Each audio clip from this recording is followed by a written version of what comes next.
एक पार्ट तो ये है कि हमारे यहाँ पे हर जगह पे वेटनरी हॉस्पिटल्स हैं, गवर्नमेंट वेटनरी हॉस्पिटल्स हैं जो कि डिजाइंड है केवल लार्ज एनिमल के लिए। अब आपने नोएडा शहर में 4 हॉस्पिटल खोल रखे हैं गाय भैंस के लिए, डिजाइन करके। गाय भैंस तो है नहीं, वहां कौन जाएगा? डॉग जाएगा। इंफ्रास्ट्रक्चर उनके पास है नहीं, फैसिलिटीज है नहीं उनके पास, क्या करेंगे वो लोग? सो वो बहुत अच्छा जो ट्रीटमेंट है वो हो नहीं पाता। दूसरी एक देखिए, जैसे जैसे हम लोग के इश्यूज बढ़ रहे हैं मेडिकल, वैसे ही वैसे हमारे पेट्स के भी बढ़ रहे हैं। 85 से लेके लेट्स से 2010 तक कोई मैंने लंबे चौड़े डायबिटीज के केस नहीं देखे। अब है पेट्स में। सिमिलरली हार्ट की एलिमेंट हम लोग सोचते ही नहीं थे कि पेट में होगी, वो अभी है। Practically 80% of the pets are obese. वो मोटे हो गए, उनका वजन बढ़ गया है, उनको दिक्कतें हो रही हैं। आप ओनर को बताते हैं कि भाई देखिए अभी वजन बढ़ गया है, बाद में दिक्कत देगा, और ये सारी चीजें होंगी। एक जो ट्रेंड है पेट्स को बच्चों की तरह पालने का, तो इसको कितना मतलब ये कितना सही या गलत है? आइडियली अगर जो आप पेट पाल ही रहे हैं तो keep it as a family member. See जो नए पेट पेरेंट्स हैं अक्सर उतना नीड्स को समझ नहीं पाते, उनके लिए क्या एडवाइस है क्या आपकी? कह रहे हैं, सबसे बेहतर खाना कौन सा है? जो घर में बन रहा है, जो डेली बन रहा है, जो फ्रेश बन रहा है, वही बेहतर है। डॉग्स के लिए भी वही बेहतर है। इसके साथ ही साथ लोगों ने मिथ चला रखे हैं, और हमारे यहां तो बहुत सालों से चलते आए, मीठा नहीं देगा खुजली हो जाएगा, बाल गिरेगा। ओके, घी तो कुत्ते को पचता नहीं है, नमक से तो जहर बन जाए। सबसे डिफिकल्ट टू ट्रीट क्या है इन सब में से बेसिकली फिश, क्योंकि फिश को आप बहुत इंडिविजुअली ट्रीट नहीं कर सकते।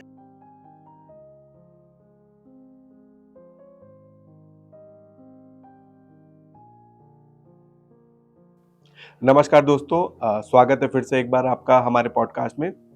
आज हमारे साथ होंगे डॉक्टर विजय पाठक, जो कि टाइगर मेमोरियल हॉस्पिटल के फाउंडर हैं। हम इनसे बात करेंगे पेट से जुड़े हेल्थ केयर के बारे में, क्या इश्यूज हो सकते हैं, जो सोसाइटी की कॉन्फ्लिक्ट चल रही है आजकल पेट्स के और सोसाइटीज़ और RWS के बीच, वो कैसे रिजॉल्व की जा सकती है उसके बारे में जानेंगे।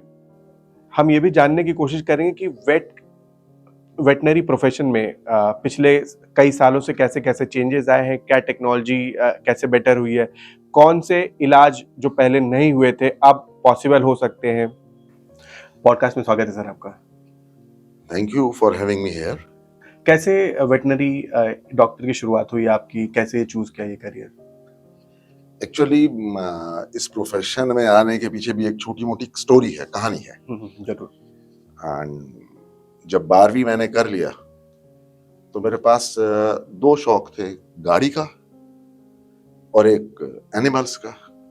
तो पहली चॉइस मेरी थी मोटर मैकेनिक बनना, तब क्योंकि उस वक्त ये ऑटोमोबाइल इंजीनियरिंग वगैरह हुआ नहीं करती थी। सो मैंने कहा ठीक है, अभी पहला मोटर मैकेनिक बनता है। अनफॉर्चुनेटली मेरे फादर तभी वापस आ गए। He was working with FAO, UN का अच्छा। ब्रांच है, उसमें काम कर रहे थे। वो वापस आ गए, उन्होंने पूछा कि भाई हाँ क्या सोचा 12वीं के बाद? सो मैंने कहा जी मोटर मैकेनिक बनना है। तो उन्होंने एक शब्द कहा, खबरदार। ना मेरी उम्र तो 65 के करीब हो रही है, उस वक्त मैं 17-18 साल का था, तो तब खबरदार का मतलब होता था कि ये काम किया तो घर से निकाल देंगे। That was all. सो मैंने कहा ठीक है, तो सेकंड चॉइस वेटनरी। अब वो भी क्यों थी सेकंड चॉइस मेरे पास वेटनरी की? There is a specific reason for it. अभी मैं क्लिनिक चलाता हूँ टाइगर मेमोरियल पेट क्लिनिक के नाम से। जब मैं 10वीं में पढ़ता था तो मेरे को सड़क पे एक डॉग मिला, व्हाइट कलर का जर्मन शेफर्ड, प्रोबेबली अबंडेंट होगा, कहां से आ गया मेरे को नहीं पता। मैं घर ले आया, मेरे ग्रैंडफादर थे, वो नाराज होते थे कि वे डॉग क्यों पालोगे, कुत्ता नहीं पालना है। अनफॉर्चुनेटली वो थी भी फीमेल, तो हम लोगों ने उसका नाम टाइगर रख दिया कि टाइगर नाम रख दिया तो किसी को क्या पता चल रहा है मेल है फीमेल है। मेरे पास इवेंचुअली वो 10 साल रही, but then she was another motivation, because जब आपके पास कोई पेट होता है और आप पाते हैं कि यार इसके लिए यू नीड समथिंग, से बीमारी के वक्त में कुछ मदद चाहिए, इलाज चाहिए, एंड यू फाइंड कि सर्विसेज आर मिसिंग। ना आई एम टॉकिंग अबाउट 77 की मैं बात कर रहा हूं। तो फिर आपको लगता है कि चलो कम से कम इसमें ही आप कुछ ऐसा करें कि जो मेरे बाद या मेरे साथ और भी लोग जो पाल रहे होंगे उन लोगों के लिए कुछ बेटर हो सके। That was the big. तो फिर कहाँ से किया, कितने साल हो गए करते हुए, क्या चेंजेस आपने देखे? जो मैंने अपना डिग्री किया BBSc एंड एज कहते हैं हम लोग यहाँ पे इसे, पंजाब एग्रीकल्चर यूनिवर्सिटी लुधियाना। अच्छा। में वेटनरी कॉलेज है, उससे किया, और 79 में शुरू किया था एंड 84 में मेरी डिग्री कंप्लीट हो गई थी। जिस वक्त हम लोग पढ़ रहे थे उस वक्त मेजर स्ट्रेस जो था वो लार्ज एनिमल पे था, गाय या भैंस पे। और अगर जैसे किसी भी चैप्टर है, सब लेग के ऊपर चैप्टर है कि लेग कैसे होती है, तो अगर जो 10 पेज का चैप्टर है उसमें से 7 पेज गाय के होंगे, गाय भैंस के, 2.5 पेज भेड़ बकरी के होंगे, और आधे पेज में उन्होंने डॉग और कैट निकाल दिया होगा कि चलो ये कौन सा देखने लायक जानवर है। बट अपना टारगेट शुरू से ही स्मॉल एनिमल प्रैक्टिस था, तो उसी पे फोकस करा। उसका एक और फायदा था, पढ़ना ज्यादा नहीं पड़ा, 7.5 पन्ने तो पढ़े नहीं, आधा पन्ना पढ़ के आ गए। लेकिन अब क्योंकि मतलब मैं जहाँ तक समझता हूँ कि जो अर्बन एरियाज हैं वहाँ पे veterinary doctor is more of a pet doctor, pet animals doctor, right? तो कैसे एजुकेशन सिस्टम चेंज हुआ? क्या एजुकेशन सिस्टम अभी सपोर्ट करता है कि एजुकेशन सिस्टम वैसे ही है अभी भी? कितना बदला आपकी जानकारी में? 2-3 चीज हो गई है इसके अंदर। नंबर 1 तो हम लोग का जो टेक्स्ट बुक थी मोस्टली वो वैसी ही है जैसे पहले थी। अच्छा, अभी भी बट लार्ज एनिमल्स पे ही? हाँ, लार्ज एनिमल पे ही फोकस है, बट एडिशनली लिटरेचर अवेलेबल है स्मॉल एनिमल के लिए जो पहले अवेलेबल नहीं था। सो कॉलेजेस में अवेलेबल है आपके पास, you can read more about it. Secondly veterinary colleges हैं, वहां पे भी ट्रीटमेंट के लिए आते हैं, जैसे आदमियों के मेडिकल कॉलेजेस में इलाज के लिए लोग जाते हैं, वहां भी एनिमल्स जाते हैं, वहां भी नंबर ऑफ पेट्स बढ़ गया। सो उन लोगों ने भी रियलाइज करा कि भाई ये पेट्स के लिए we need to have special thing. So कोई अभी अलग से स्पेशल कोर्स नहीं चला है, but they are putting more focus on this. In fact there was a huge part of the studies जो कि घोड़ों के ऊपर था। कारण उसका ये कि हमारी टेक्स्ट बुक तो अंग्रेज से आई थी, उनके यहाँ तो खेती भी घोड़ों से ही होती है। सो वो वाला पार्ट इन्होंने शॉर्टन कर दिया, and they are replacing it with small animal practice. तो उतना चेंज आ रहा है वेटनरी कॉलेजेस में, स्मॉल एनिमल जा रहे हैं, पेइंग कैपेसिटी लोगों की धीरे धीरे बढ़ रही है। So things are coming up, they are moving up gradually. अब इन लोगों ने थोड़े थोड़े स्पेशलाइज कोर्सेज कर दिए हैं, इन द सेंस कि आप 3 महीने का 6 महीने का डिप्लोमा करके आ सकते हैं किसी भी एक फील्ड में स्मॉल एनिमल के। अच्छा, तो वो चेंजेस हैं, आ रहे हैं, इरिवर्सिबल चेंजेस हैं, चलेंगे, nobody can stop it now. कोई चेंज, जैसे आपने कहा चेंजेस आ रहे, तो कोई स्पेसिफिक चेंजेस या मेंशन करना चाहिए, कोई मेजर चेंज आपने देखा मतलब with in 4-5 decades of your career? In practice और इन कॉलेजेस? बोथ, मतलब लार्जली प्रैक्टिस। Largely practice. अभी क्या है, पहले हम लोग के यहाँ जनरल कॉन्सेप्ट था, वेटनरी में ह्यूमन में भी था, कि कोई बढ़िया डॉक्टर वो है कि आप गए, उसने देखा अच्छा करो, और उसने कहा हाँ भाई इसको ये बीमारी है, दवा दे दो, जो हो फिर हो। पैथोलॉजी एंड इन्वेस्टिगेटिव पैथोलॉजी जो थी उसके ऊपर कोई स्ट्रेस नहीं था। आप फ्रैक्चर लेके पहुंचते हैं तो उसने कहा अच्छा फ्रैक्चर है, ये सेट कर दिया, जाओ। अभी जो इन्वेस्टिगेशंस हैं they have come in. In fact it all started with कि ब्लड टेस्ट से शुरू हुआ, फिर उसके बाद एक्सरे में हुआ, और हम लोग को बड़ी दिक्कत आई थी शुरू शुरू में। हम लोग, तो मैं क्या कहूंगा, उसको तो मैं ही था गाजियाबाद में अकेला प्रैक्टिशनर, बिकॉज कोई वेटनरी पैथोलॉजी का कॉन्सेप्ट था नहीं, और अगर जो मेरे को ब्लड टेस्ट कराना है आपके पेट का तो कहाँ कराएगा। उस सिलसिले में मेरी जो ह्यूमन पैथोलॉजिस्ट हैं, दे आर गुड पीपल, उनसे दोस्ती हुई कि भाई हमारे यहाँ डॉग का ब्लड, इसको टेस्ट तो कर दे। इसी तरह रेडियोलॉजिस्ट से बात करी कि आप मैं लेके आऊंगा डॉग, उसका एक्सरे कर देना। तो ये सेटल हुआ कि हाँ, जब क्लिनिक बंद हो जाएंगे, रात हो जाएगी, चुपचाप ले आना, हम लोग कर देंगे। So that was that time. Now you have specific small animal diagnostic centres. NCR में ही मेरे ख्याल से 5-6 हैं जो सब टेस्ट रन कर रहे हैं, अल्ट्रासाउंड कर रहे हैं, एक्सरेज भी कर रहे हैं। इनफैक्ट एंडोस्कोपी भी शुरू हो गई है हमारे यहाँ। अच्छा, हाँ, सो दैट इज प्रोग्रेस। अभी भी कुछ गैप लगता है आपको कि कुछ गैप है, मतलब पेट्स ट्रीटमेंट में या एनिमल ट्रीटमेंट में? सर बहुत बड़ा। इसके पीछे 2-3 फैक्टर्स हैं। एक पार्ट तो यह है कि हमारे यहाँ पे हर जगह पे वेटनरी हॉस्पिटल्स हैं, गवर्नमेंट वेटनरी हॉस्पिटल्स हैं, जो कि डिजाइंड है केवल लार्ज एनिमल के लिए। अब आपने नोएडा शहर में 4 हॉस्पिटल खोल रखे हैं गाय भैंस के लिए, डिजाइन करके। गाय भैंस तो है नहीं, वहां कौन जाएगा? डॉग जाएगा। इंफ्रास्ट्रक्चर उनके पास है नहीं, फैसिलिटीज है नहीं उनके पास, क्या करेंगे वो लोग? सो वो बहुत अच्छा जो ट्रीटमेंट है वो हो नहीं पाता। दूसरी एक और उसके अंदर मजबूरी है वेटनेरियन की ही। मैं आज सरकारी नौकरी में आता हूँ, आप मेरे को गांव में पोस्ट करेंगे, बहुत इंटीरियर डीप पे कहीं, 10-12-15 साल के बाद मेरे को शहर भेजेंगे। शहर में मेरे को डॉग्स देखने होंगे, व्हाट डू आई डू? सो एक तो हम लोगों के साथ दिक्कत ये है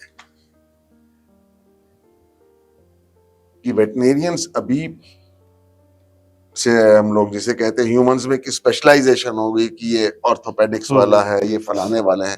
हमारे यहाँ अभी भी वेटनेरियन है। All that has happened is कि कुछ वेटनेरियंस ने चूज कर लिया स्मॉल एनिमल प्रैक्टिस में जाने के लिए। जो उन्हें चूज कर लिया स्मॉल एनिमल प्रैक्टिस में जाने के लिए, वो गवर्नमेंट जॉब में तो है नहीं।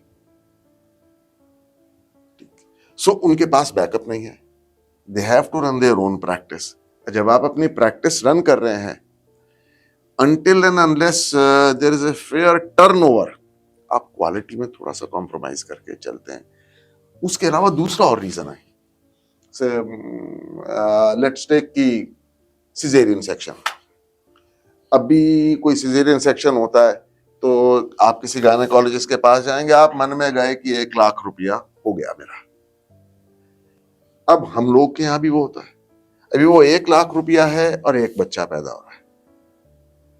हमारे यहाँ पे वो आएंगे, obviously you can not charge 1 lakh rupees, correct. और अब चार्ज करेंगे तो देगा भी नहीं, होगा भी नहीं। सो चार्जिंग जो है वो थोड़ी छोटी है हमारे यहाँ पे, कि हम लोगों ने कहा ठीक है यार 15,000 में हो जाएगा सिजेरियन, और आप बच्चे कितने पैदा कर रहे हैं? 4 से 5, 5, 10, 3, कुछ भी एन नंबर। सो वो वाला थोड़ा सा डिफरेंस है। तो जनरली क्या ये जो आप गैप की बात कर रहे हैं, जो हेल्थ केयर मतलब largely you are train to basically unequipped, और जो इंफ्रास्ट्रक्चर सपोर्ट कर रहा है लार्ज एनिमल्स को, बट आपको जो रिक्वायरमेंट है, जो मार्केट की रिक्वायरमेंट है, वो स्मॉल एनिमल्स पेट्स की है। तो क्या ये वजह है कि बहुत अच्छा ट्रीटमेंट अभी भी मार्केट्स में नहीं है if you compare with human health care infrastructure? Akhilesh ji, it always boils down to money. Okay, बीमारियां हैं, कुछ क्रॉनिक बीमारी हैं और कुछ ऐसी हैं कि जो अभी हुई अभी ठीक हो गई। ठीक है, लेट्स से डायबिटीज एक एग्जांपल जो बड़ी कॉमन है आदमियों में भी। अब अगर जो आज मेरे को डायबिटीज होती है, आप मेरे को हॉस्पिटल ले जाएंगे, वो बताएंगे इसका ब्लड शुगर तो 700 हो गया, इसे यहाँ भर्ती करिए, जो ठीक बात है। वो अगले 48 घंटे में मेरा ग्लूकोज लेवल हर घंटे में टेस्ट करेंगे, एक चार्ट बनाएंगे, देन दे विल से कि भाई इतना यूनिट इसको इंसुलिन शुरू करो और 6 बार घर में जाके इसका ब्लड टेस्ट करते रहो, so that they are able to keep a better monitoring. हम लोग के यहाँ ऐसा तो पॉसिबल नहीं है। सो ऑब्वियसली ये लोग ज्यादा बेटर रिजल्ट दे पाएंगे, हम लोग को थोड़ा टाइम ज्यादा लगेगा। वो जो काम 2 दिन में कर लेगा, हम लोग को हो सकता है कि 5 दिन लगे, 1 हफ्ता लगे to get the same done, but ultimately it gets done। वो होता है। कॉमन हेल्थ इश्यूज की बात करें पेट्स में, स्पेशली स्मॉल एनिमल्स में, तो वो क्या है आज के टाइम पे, और किस लेवल का उस पे medical professional medical care intervention चाहिए या घर पे किस तरह का प्रिकॉशंस ले? देखें, जैसे जैसे हम लोग के इश्यूज बढ़ रहे हैं मेडिकल, वैसे ही वैसे हमारे पेट्स के भी बढ़ रहे हैं। से 85 से लेके लेट्स से 2010 तक कोई मैंने लंबे चौड़े डायबिटीज के केस नहीं देखे। अब है पेट्स में। सिमिलरली हार्ट की एलिमेंट हम लोग सोचते ही नहीं थे कि पेट में होगी, वो अभी है। हो क्या रहा है कि जैसे जैसे हम लोग खाना अपना चेंज कर रहे हैं, and you know junk food is getting into every house, तो मेरे को लगता है अच्छा यार ये तो मेरा पेट है, मैं अगर जो पिज्जा खाऊंगा तो ये भी क्यों नहीं ना खाए, उसको भी दूंगा। मैं भी सुबह उठ के घूमने नहीं जा रहा हूं, वो भी नहीं जा रहा है। वॉक, मॉर्निंग वॉक के नाम पे मैं कार में ऐसे चला जा रहा हूं दूध लेकर फॉर वट एवर रीजन, तो मेरा पेट भी उसमें बैठ के आराम से जा रहा है। सो एक्सरसाइज का लेवल कम हो गया, एक्टिविटी का लेवल कम हो गया। एंड यू नो हिंदुस्तान में जो प्यार है वो घी के रूप में परिलक्षित होता है। माँ को कभी चैन तसल्ली नहीं होती कि बच्चे ने काफी खा लिया, वो कहती नहीं और, अब वो परांठे में भी घी लगा देगी। इनफैक्ट मेरा वजन थोड़ा बढ़ा, that time my mother was alive, तो मैंने कहा मैं तो घी नहीं खाऊंगा, परांठा नहीं खाऊंगा। मेरी माँ ने कहा अच्छा, मैं लड़ पड़ा। तो व्हाट शी डिड वाज कि बनाया फुल्का, उसके बीच में घी लगा दिए। सो ऐसा ही प्यार हम लोगों को अपने पेट से होता है। So we give them food and you will be surprised, one of the major problems is obesity With pets also. with pets. Practically 80% of the pets are obese. वो मोटे हो गए, उनका वजन बढ़ गया है, उनको दिक्कतें हो रही हैं। आप ओनर को बताते हैं कि भाई देखिए अभी वजन बढ़ गया है, बाद में दिक्कत देगा, और ये सारी चीजें होंगी। That is a big fight.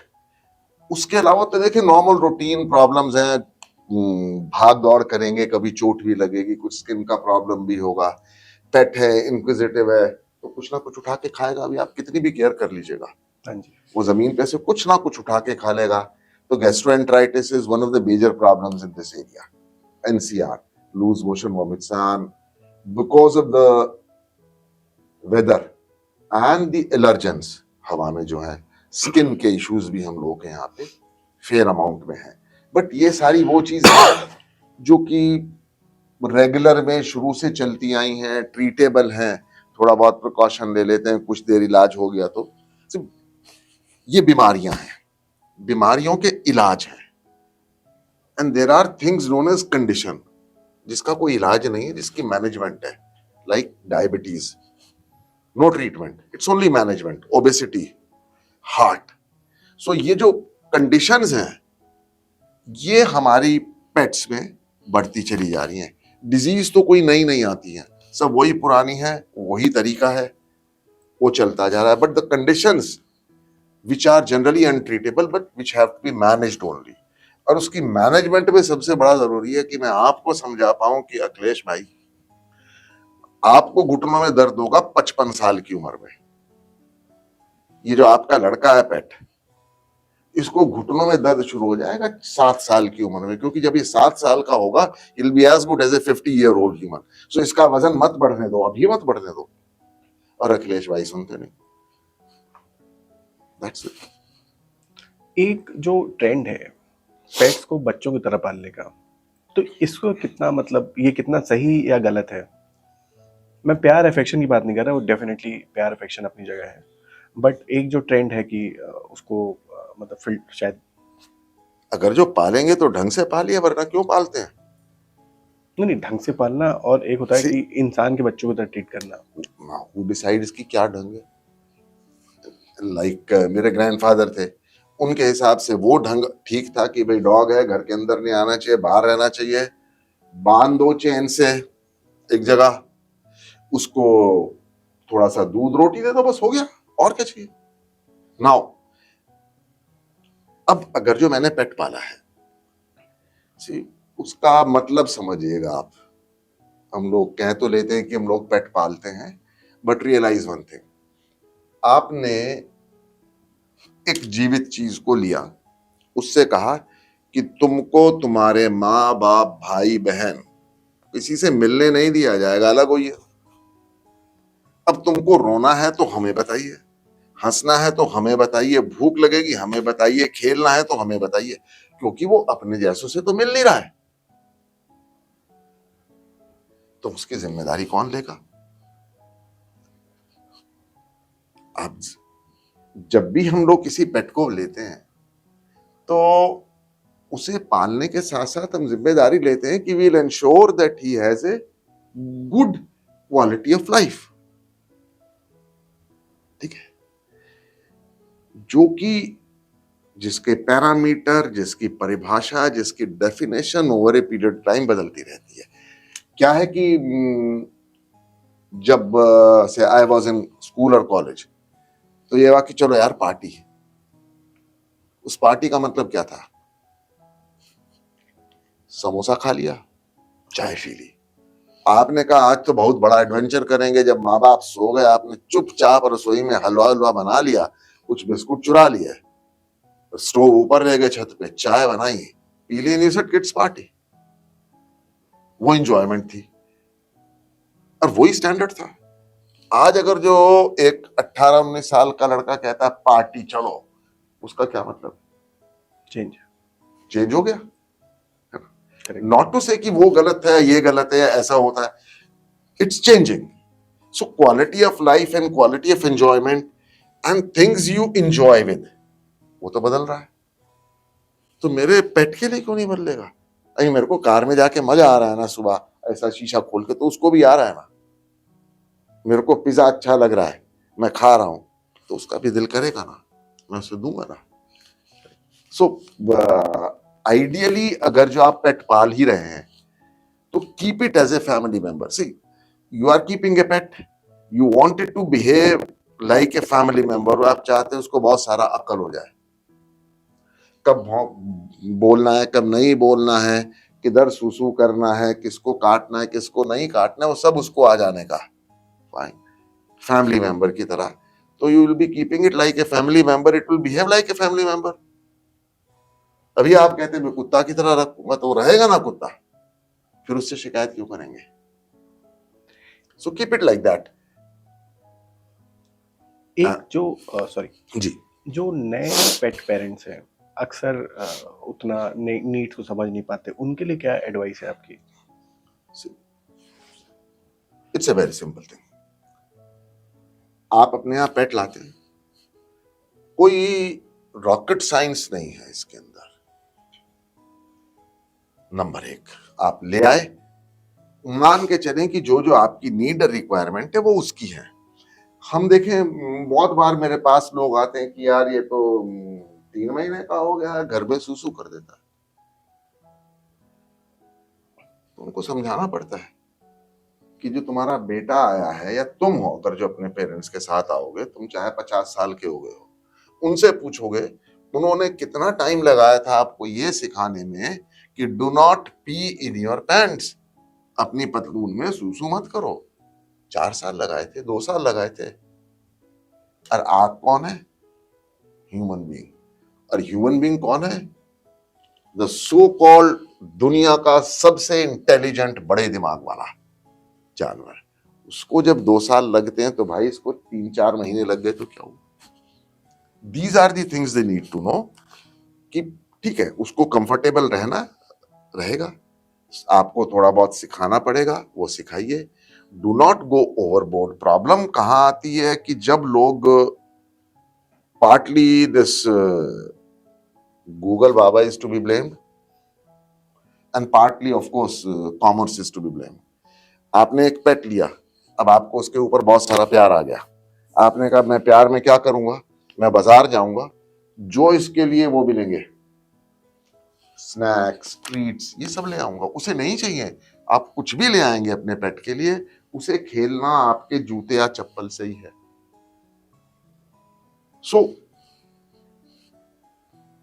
If we make it rational, तो ये है कि आप अपना पेट लाइए घर, उसका बिस्तर तय कर दिए कि बेटा तुम्हें यहीं सोना है अनटिल अनलेस यू, मतलब कम से कम मेरे को तो अच्छा लगता है मेरे साथ ही सोते हैं तो बेड पे, एंड 80% लोगों के साथ उनके पेट सोते हैं, दैट्स गुड।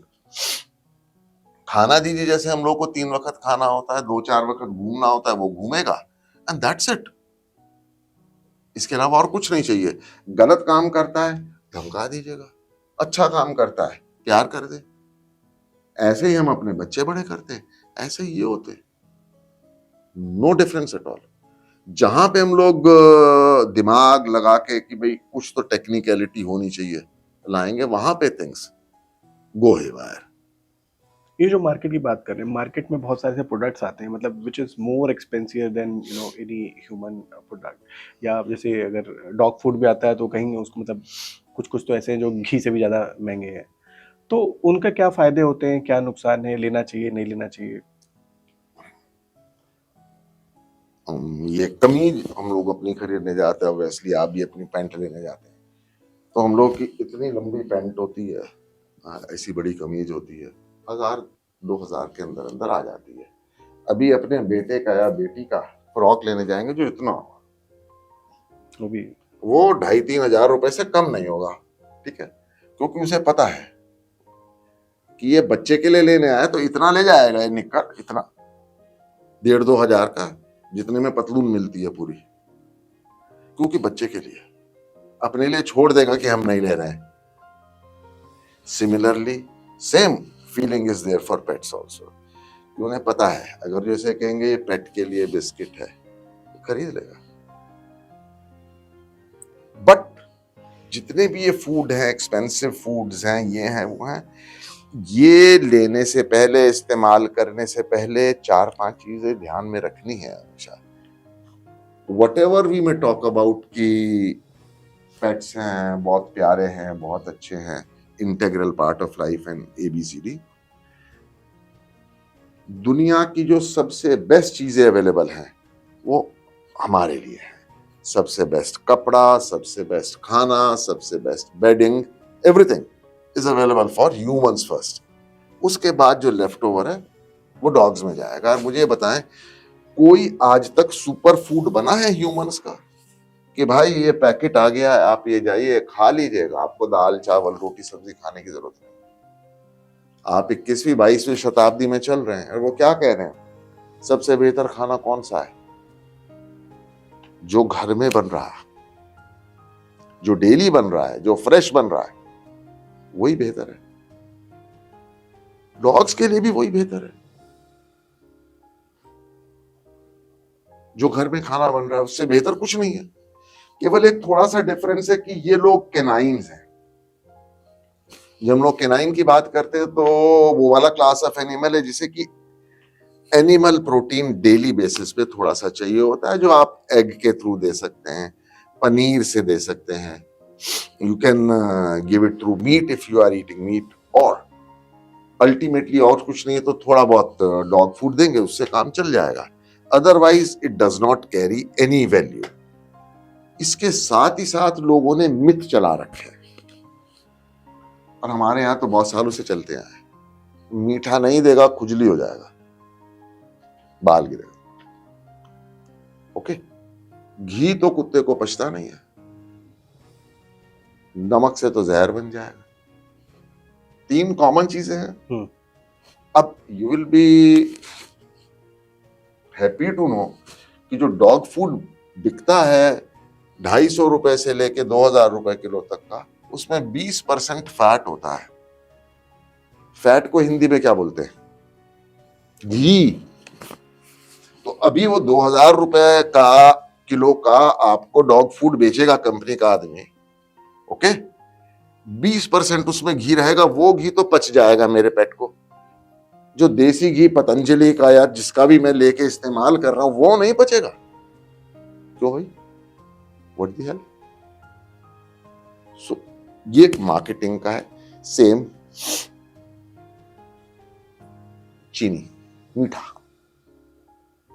अभी वो ऐसा सुई लगाते हैं, है ना, टेस्ट करते, क्या ब्लड शुगर करते हैं, डॉग्स में भी करते हैं। यानी शुगर किधर है? ब्लड में है। शरीर में ब्लड कहां है? डॉग के भी उतनी जगह है। कोई बॉडी का पार्ट ऐसा है जहां पे ब्लड नहीं है, दैट मीन्स कि टंग में भी ब्लड जा रहा है खूब सारा। अब टंग के अंदर ब्लड जा रहा है खूब, उसके अंदर चीनी भी है, कुछ नहीं हो रहा। तो वही चीनी 4 दाने जीभ पे रखेगा तो क्या होगा, जहां ब्लड जाता नहीं है यहां पे दिक्कत हो जाएगी। क्या बात कर रहे हैं। एंड जब बीमार होते हैं तब तो दौड़ के जाके वो ग्लूकोज लगवाते हैं direct. What is that? That is again sugar. Correct. ये मिथ है। नमक को अगर जो हम लोग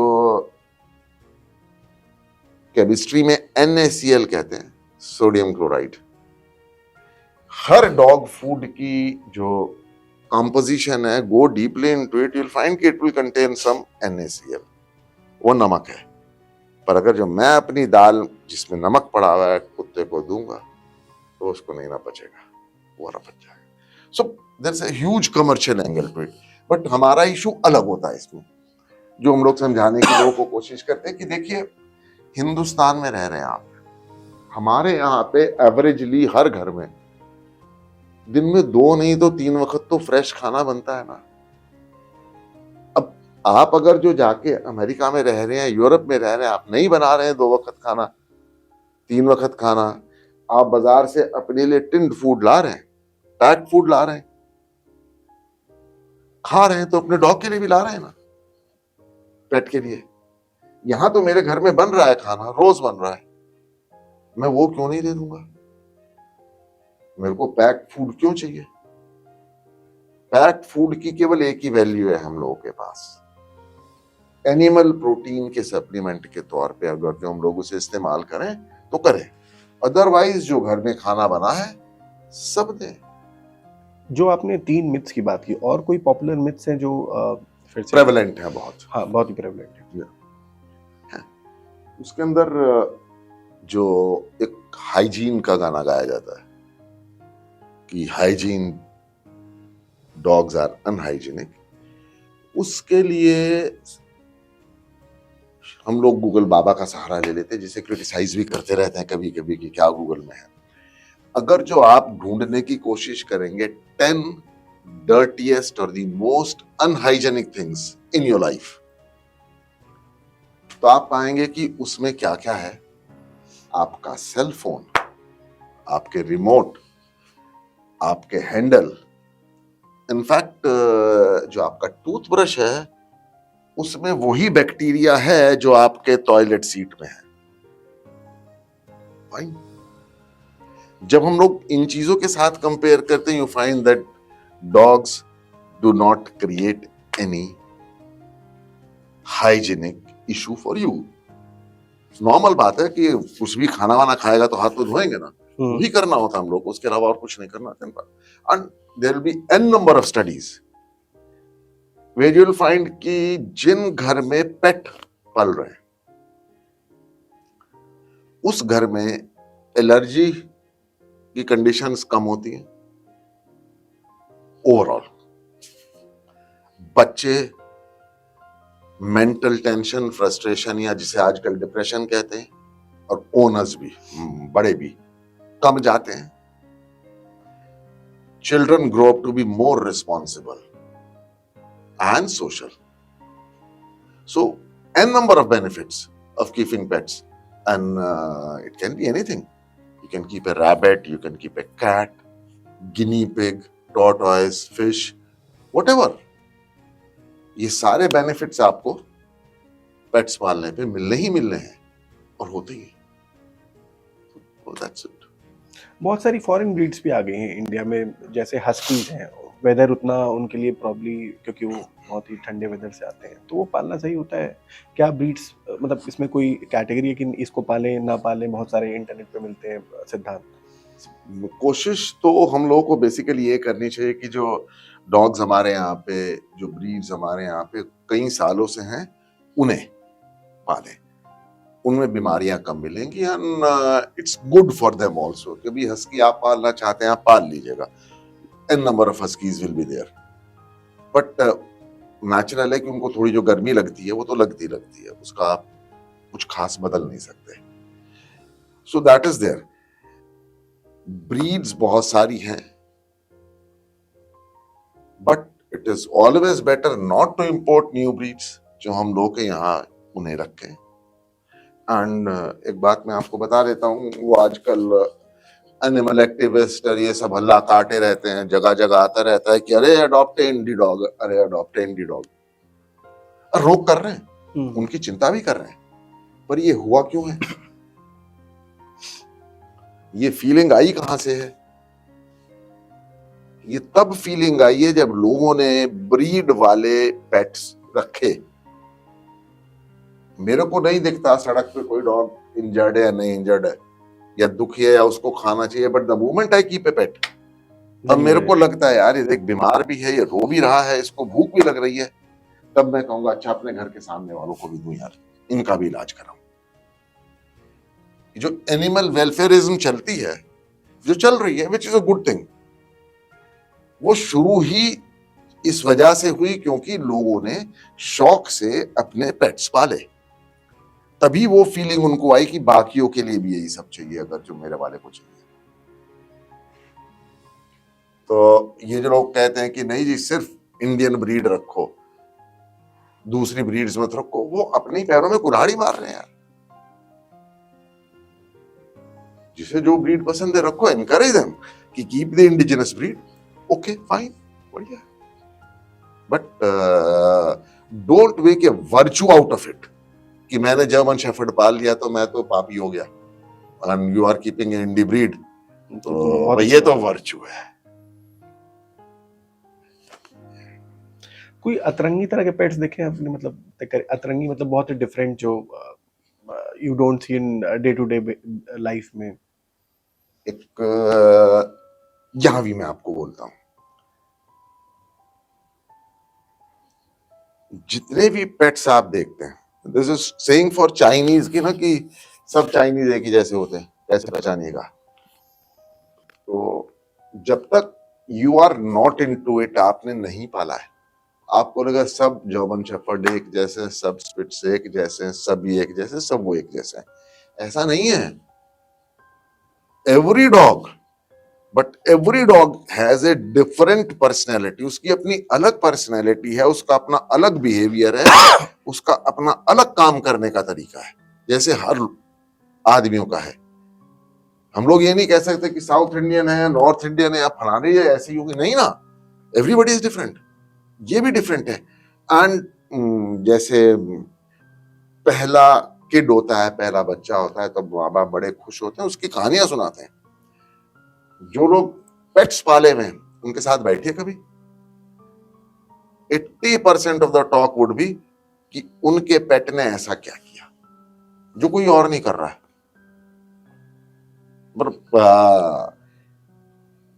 मेरी ये फ्रेंड है मिस्टर कुमार, उनकी बेटी है, वो नोएडा में यहाँ उसका हाईडेल के नाम से बैग वैग बनाती है और एक्सपोर्ट करती है, गुड बिजनेस, लेदर के। उसके पास एक वो है छोटा डॉग, उसने उस डॉग से मॉडलिंग करवा ली, बैग और डॉग, दोनों मॉडलिंग कर रहे। लोगों को ये, अब वो मॉडलिंग कर रही है लड़की जो डॉग है। आपको ऐसे डॉग मिलेंगे जो मोटरसाइकिल पे सामने बैठ के घूमने चले जाएंगे, कार में बैठ के जाते हुए तो आपने देखे ही होंगे। मेरे पास ऐसे हैं कि आप अगर जो मेरे पे इतनी पास आ जाएंगे और तो वो काट लेंगे, आप जोर से बोलेंगे तो गिरा दिया जाएगा। So every dog will have its own way of doing the things, अलग अलग। नहीं, मैं पेट्स की बात, मतलब डॉग्स की बात नहीं कर रहा स्पेसिफिक, मतलब अतरंगी से मेरा मतलब ये था कि जैसे कोई सांप पाल रहा है, कोई बिच्छू पाल रहा है, ऐसे कुछ एग्जांपल है क्या हुआ? खैर सांप तो बहुत कम, मैंने 50 साल की प्रैक्टिस में या 40 साल की में एक आधी देखा है जो लोग पला हुआ है, बट हाँ उसके अलावा आप सफेद चूहे की कहानी सुनाता हूं। मेरे पास कवि नगर में हूं मैं, एक सज्जन है, उनके पास एक सफेद चूहा था, इतना बड़ा, उसके साइड में ट्यूमर था यहाँ पे, नाउ उसका माउस का वेट होगा मेरे ख्याल से 300 350 ग्राम, और ट्यूमर इतना बड़ा था। उन्होंने कहा कि इसको ऑपरेट करना है, ट्यूमर निकलवाना है। तो मैंने बताया कि देखो 300 350 ग्राम का रैट है, थिंग्स विल बी रिस्की। कहने लगे जी नहीं, कुछ भी लगे से तो कर दो। ऑब्वियसली हम लोगों ने फीस फिक्स करी। Fortunately we were able to remove that tumour. और वो 300 ग्राम के चूहे में 70 ग्राम का ट्यूमर निकल गया। Person was very happy. जो फीस थी उन्होंने खुश खुश दी। शाम को आए वो, और ये मैं आपको बता रहा हूं कोई 15 साल पहले की बात, 3 bottle Johnny walker black label लेके, क्योंकि हम 3 वहां पे वेटनेरियन थे इकट्ठे, एक एक दी। इसलिए फीस तो हमने ले ली थी। बोले नहीं साहब, मेरे सत्तू बिक गए थे, मेरा काम खत्म हो गया था, जब से मैंने चूहा पाला है अब मेरे ठाट बाट की कोई वो नहीं है। वो वाले हैं जो लोग चूहे पाल रहे हैं। गिनी पिग ऑफ कोर्स पालते ही पालते हैं, बर्ड्स पाल रहे हैं लोग, कौवा पाल रहे हैं, कोयल तो पलती हैं, और सबसे खतरनाक देखने में कोयल ही है। आवाज तो बहुत खूबसूरत है, बट अगर जो ऐसे पास से कोई रात में दिखा देगा ना तो आपको डर लगे, बिल्कुल ब्लड रेड आंख उसकी। So you have birds, you have rabbits, you have pigs, और आपके पास वो हैं मछलियां हैं, टॉर्टॉइज हैं। सबसे डिफिकल्ट टू ट्रीट क्या है इन सब में से बेसिकली फिश। क्योंकि फिश को आप बहुत इंडिविजुअली ट्रीट नहीं कर सकते, ना ही आप उसे ऐसे देख सकते हैं, दवा दे सकते। You have to do it in the bulk. In fact fish में एक बीमारी होती है बेंट कार्प। कोई कार्प करके फिश है, वो मुड़ जाती है ऐसे ऐसे, नॉर्मली वो ऐसे मुड़ने लगती है। Then you have to give it an injection, और वो इंजेक्शन आपको देना है, उसको ऐसे ही पकड़ के पानी में ही देना है। तो वो हम लोग कर लेते। तो गोल्ड फिश में होती है कि मतलब कोई कार्प नहीं हो जाता। अच्छा। तो सबसे मुश्किल सबसे मुश्किल उनको है, क्योंकि हैंडल करना और ये सब दैट इज टफ। और डिस्ट्रेस के क्या सिम्टम्स होते हैं पेट्स में? आपके साथ नॉर्मल बिहेवियर में जैसे डेली था उस हिसाब से घूम रहा है, आपके साथ इंटरैक्ट कर रहा है, खाना खा रहा है, फाइन, यूरिन और स्टूल नॉर्मल कर रहा है, तो ही इज नॉर्मल। अगर जो कोई भी चीज इनमें से फर्क है then it is difficult. In fact जो बहुत सारे डॉग्स लोग पालते हैं, कि किसी ने 4 5 6 पाल रखे हैं, इकट्ठे 7 पाल रखे हैं, तो उन लोगों के लिए हमारी यही एडवाइस होती है, बेटा एक हैबिट बना लो, सुबह जो हो हर को एक एक बिस्किट दो।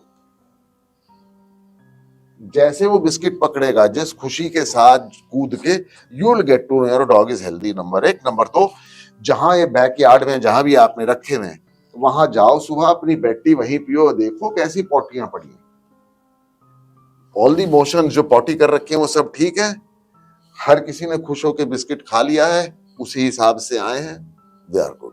सेम अगर जो अपना नॉर्मल रूटीन फॉलो कर रहा है तो ठीक है। अदरवाइज जब भी स्ट्रेस में डॉग होगा, सबसे पहले उसके चेहरे का एक्सप्रेशन भी बदल जाएगा, लेट अलोन अदर थिंग्स। आपको तुरंत से पहले पता चल जाएगा, जब भी लगे कि इसका एक्सप्रेशन, बिहेवियर, चलना फिरना, वोकलाइजेशन, बोलना, खाना पीना, स्टूल, यूरिन बदल गया है, मान ले कोई दिक्कत तो है। टेक्नोलॉजी हर सेक्टर में बहुत ही इंपॉर्टेंट रोल प्ले कर रही है, रिडिफाइन कर रही है। तो आप do you see that change in veterinary sector as well? Absolutely.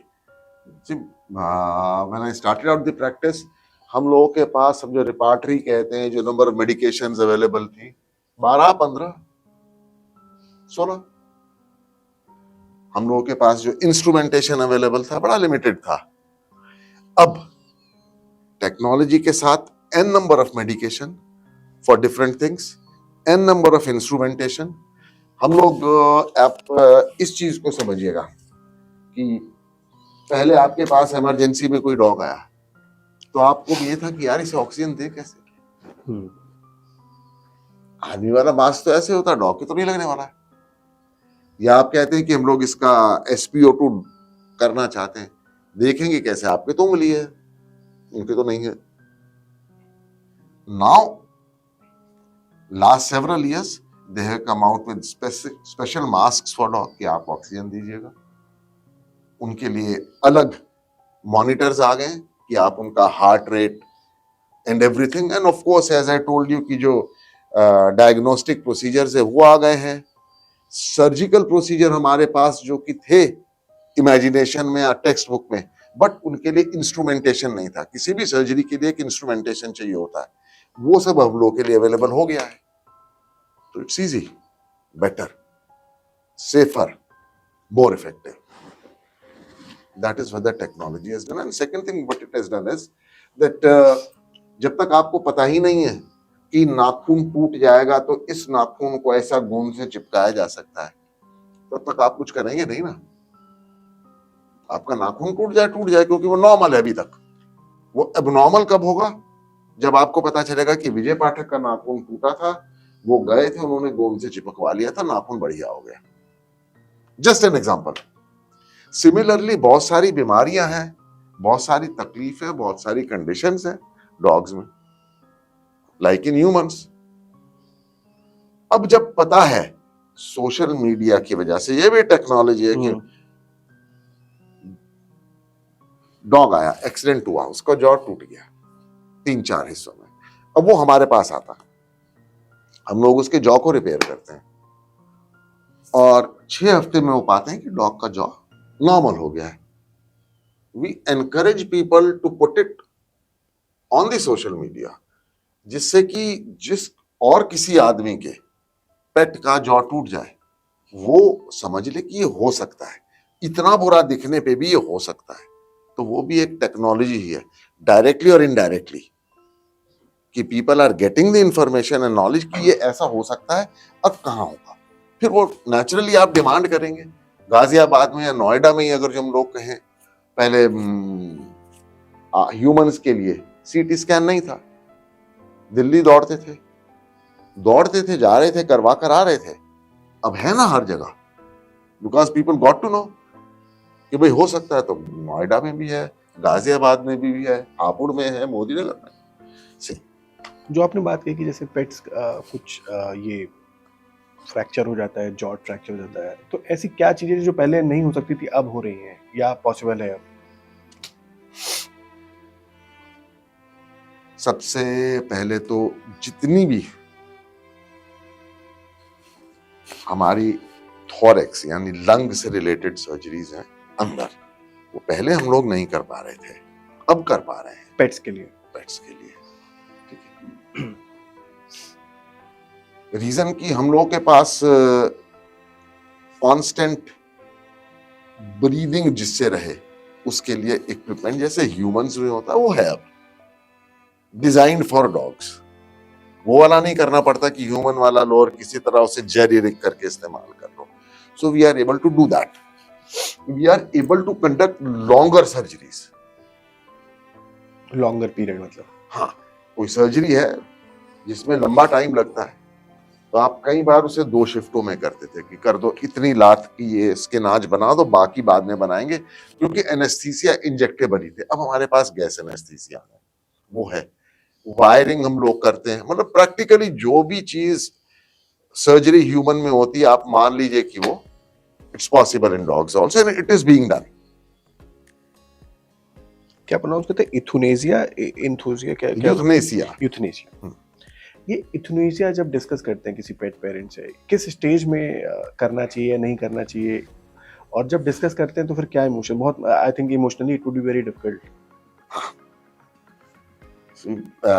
इसके अंदर यूथनाइज हम लोग किसी भी डॉग को तब करने की बात करते हैं जब हम लोगों को पता हो कि now things are not going to improve for him, he is going to suffer, that pet is going to suffer more. and more, and we will not be able to do a lot for him at all. Say let's say chronic renal failure.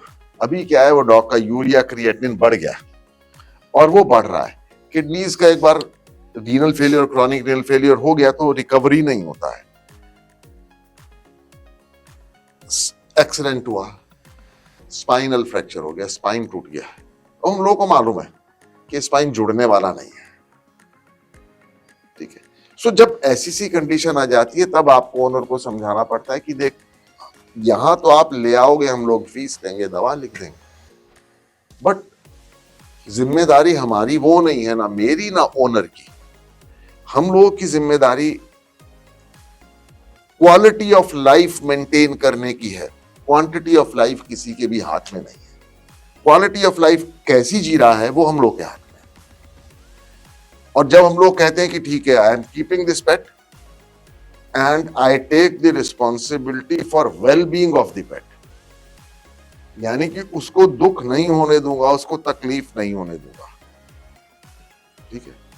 तो जब हम लोगों को यह पता है कि अब इसके दुख और तकलीफ को ना हम लोग कम कर पाएंगे ना रोक पाएंगे, और ये किश्तों में तिल तिल के जिसे कहते हैं जाएगा, तो ये हम लोग की ड्यूटी बनती है to ensure okay we put him out of its misery तुरंत. दूसरा, हम लोग सब सनातनी, हम लोग मान के चलते हैं कि ये आखिरी जीवन नहीं, साइकिल है. So why will we not allow him to enter into a better life?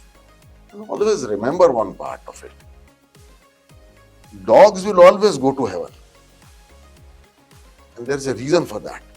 अभी वो कहता है कि स्वर्ग है, नरक है, फलाना है, कि गड़बड़ करेंगे तो नरक में जाइएगा और नहीं करेंगे तो ठीक भी है.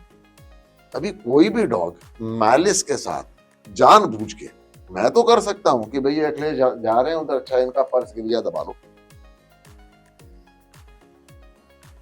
कोई भी डॉग जानबूझ के ये मानते हुए कि इससे किसी का बुरा होगा वो तो नहीं करने वाला.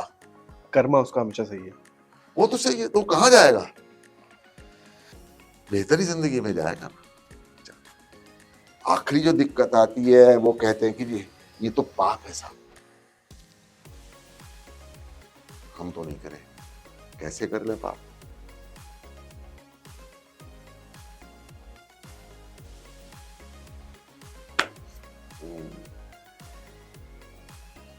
परशुराम का नाम जी. He was supposed to be the greatest warrior. उनसे बड़ा कोई योद्धा नहीं हुआ.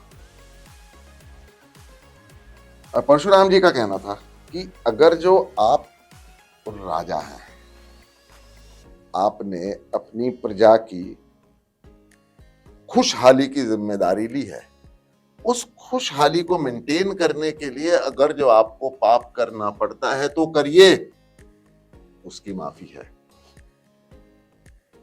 और नहीं करते, उनकी खुशहाली के लिए पाप अगर जो करने की नौबत आती है तो उसकी माफी नहीं है.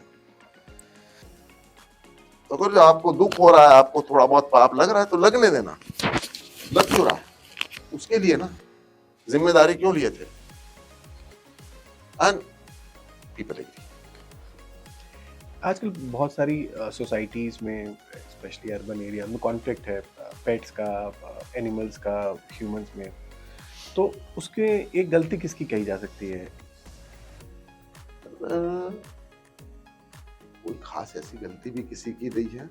It's only the circumstances. Now circumstances in the sense that कोई भी एरिया आप कभी कहें कि हम लोग पेट से खाली करवा लेंगे, या सॉरी स्ट्रे डॉग से या स्ट्रे एनिमल से खाली करवा लेंगे, वो होने वाला नहीं है. स्लम्स में भी रही रहे हैं अल्टीमेटली. होता कुछ नहीं है. मैं अपना डॉग पाले हुए हूँ, 2 सड़क वाले हैं, मैं उनको भी खाना खिला रहा हूँ. आप भी वही हैं. आप भी अपने बच्चों को एक बार बताएंगे, अरे कुत्ता तो है, काटता है, बिल्ली ऐसा आंख नोचती है. That is what we feed them. And इसलिए वो लोग डरते भी हैं. जब वो डरते हैं तो एनिमल सेंस भी कर लेते हैं। दैट इज नॉट टू से कि कुछ बदमाश होते नहीं होते हैं, लोग भी बदमाश हैं कि वो कटवा भी देते हैं, that all happens, but that is something which goes on. अभी ह्यूमन टू ह्यूमन कॉन्फ्लिक्ट भी चल ही रहा है ना, क्या करिएगा उसका।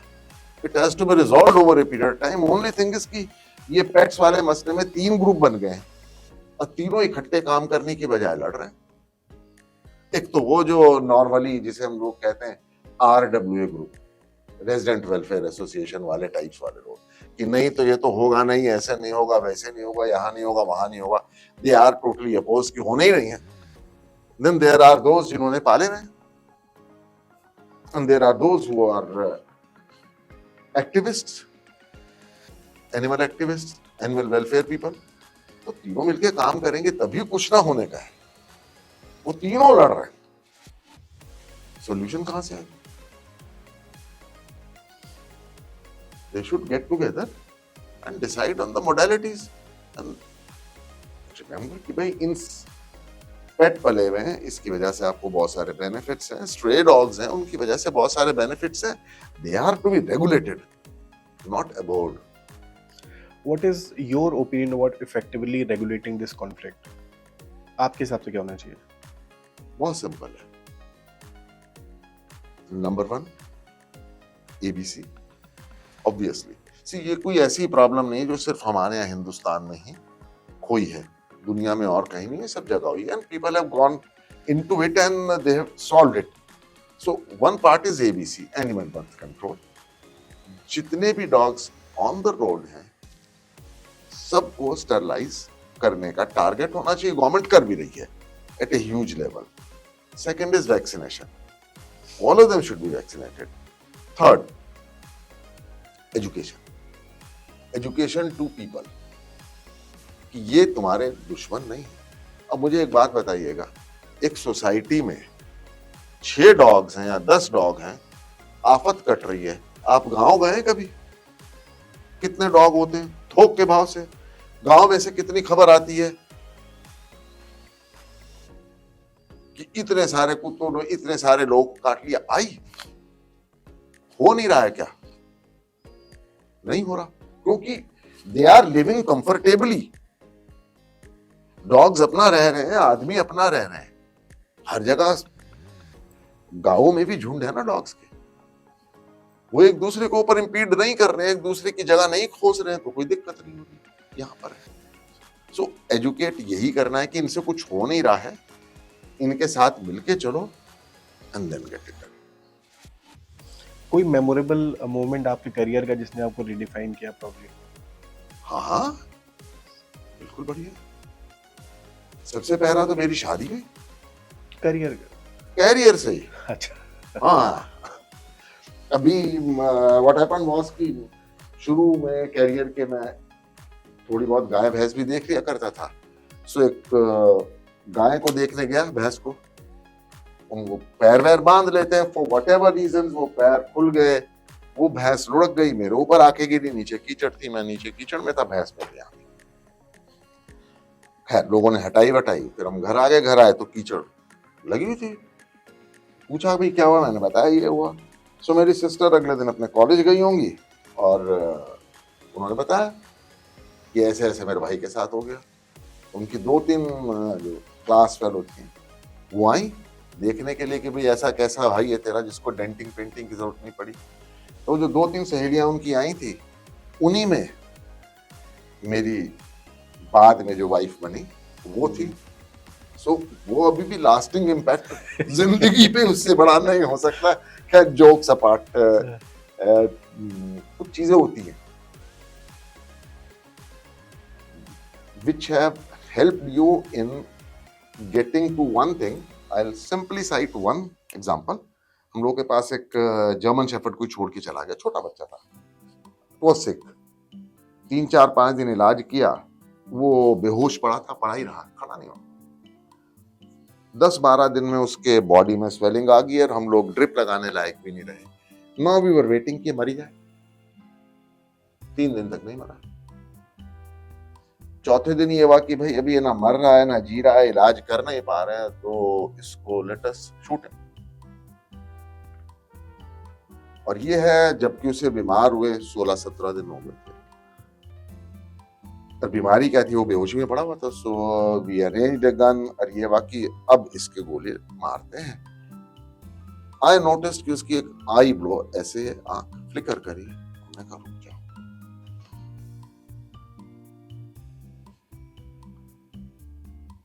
ट्रीटमेंट कंटिन्यू किया, डॉग रिकवर किया, और मेरे कोलीग हैं डॉक्टर राहुल चौधरी, उनके गांव में आज वो 9 साल का होके है, अभी भी है। अभी भी है। ये इंसिडेंट्स हैं जो आपको बोलते हैं कि नहीं होगा, ठीक होगा, झूठो तो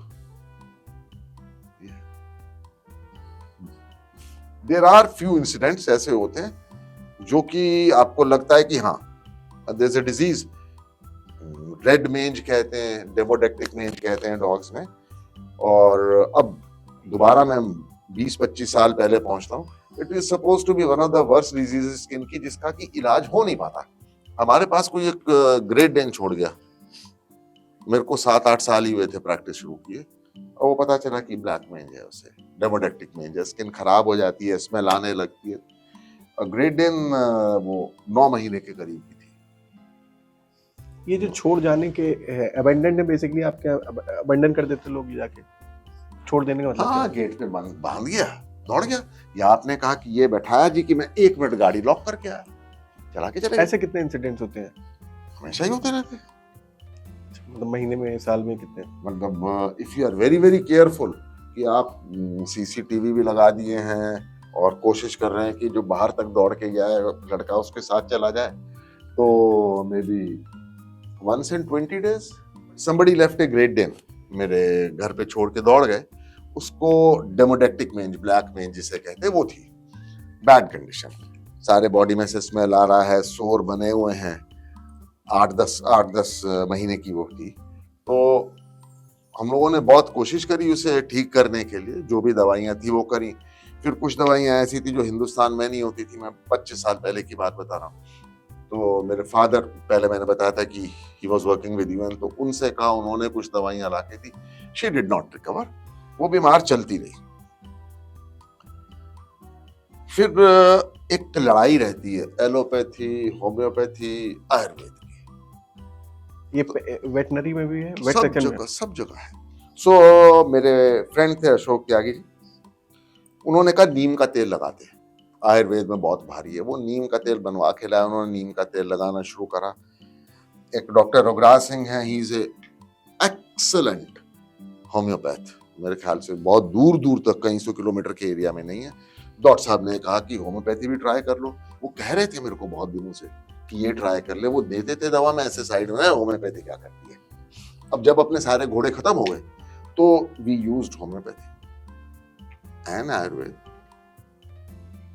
3 महीने लगे, वो लड़की टनाटन हो गई। जो काम 3 साल में खाली एलोपैथी से नहीं हुआ, होम्योपैथी आयुर्वेद जुड़ के वो 3 महीने में ठीक हो गई। और वो कहते हैं ना कि नया, उसमें बचपन ही उस बेचारी का मर गया था इसमें। She lived with me for next 7 years, और 4 साल तो बिल्कुल जैसे छोटे पिल्ले खेलते हैं वैसे रही। एक चीज मेरे को समझ आ गई, जो आज भी हम लोग फॉलो करते, लोगों को ही बताते और कहते हैं करो। बहुत सारी ऐसा इलाज है जो एलोपैथी में लिमिटेड है, उसके बियॉन्ड आप कुछ नहीं कर सकते हैं, and you will be surprised. Add homeopathy to it, you must have a good homeopath. मैं होम्योपैथ नहीं हो सकता कि वो किताब पढ़ा तो होम्योपैथ हो गया। Go to homeopath, who should be interested. Unfortunately we have homeopath, doctor Rupnesh हैं, 25 साल से, of course she is also animal lover, तो वो देती है होम्योपैथी की दवा। और जिन बीमारियों में हमें जॉन्डिस 1.5 महीना लगेगा ठीक होने में, इतने सारे डॉग्स मर जाएंगे, इतने ही ठीक होंगे, नाउ हम लोग छाती ठोक के कहते हैं 15 दिन में खाना खाएगा। और जो सर्वाइवल रेशो है इतनी नहीं, अब इतनी है। स्किन के प्रॉब्लम्स हैं, लिवर के प्रॉब्लम्स हैं, ठीक है। So you must have a combined approach. जो चीज आयुर्वेद से होती है करिए, होम्योपैथी से होती है करिए, एलोपैथी से जो हो रही है तो कर ही रहे हैं। सेल्फ मेडिटेशन जो लोग करते हैं इंटरनेट से या कहीं पॉपुलर टिप्स से, actually don't indulge in it. May be बहुत इमरजेंसी है, वेटनेरियन अवेलेबल नहीं है, कुछ नहीं, तो आपने एक बार दे दिया, ठीक है, रात में है, आपको लग रहा है आपका पेट बहुत बीमार है, कोई वेटनेरियन अवेलेबल नहीं है, कोई एड अवेलेबल नहीं है, ठीक है, आपने कहा कि यार क्रोसिन देता हूं, मेरे को लगता है बुखार, fine, but keep it at that. जैसे ही आपको एक्सपर्ट हेल्प अवेलेबल हो, पहुंचिए वहां पे, उससे ज्यादा मेडिकेशन मत करिए। One thing which you like to change about the veterinarian profession now, या आपको लगता है कि 100% perfect? One thing which is essential, anybody who goes in for veterinary profession, 5-6 साल का डिग्री है, ये जरूरी होना चाहिए कि तुम पहले 2 पेट पालो, तुमको लाइसेंस तब मिलेगा प्रैक्टिस करने का।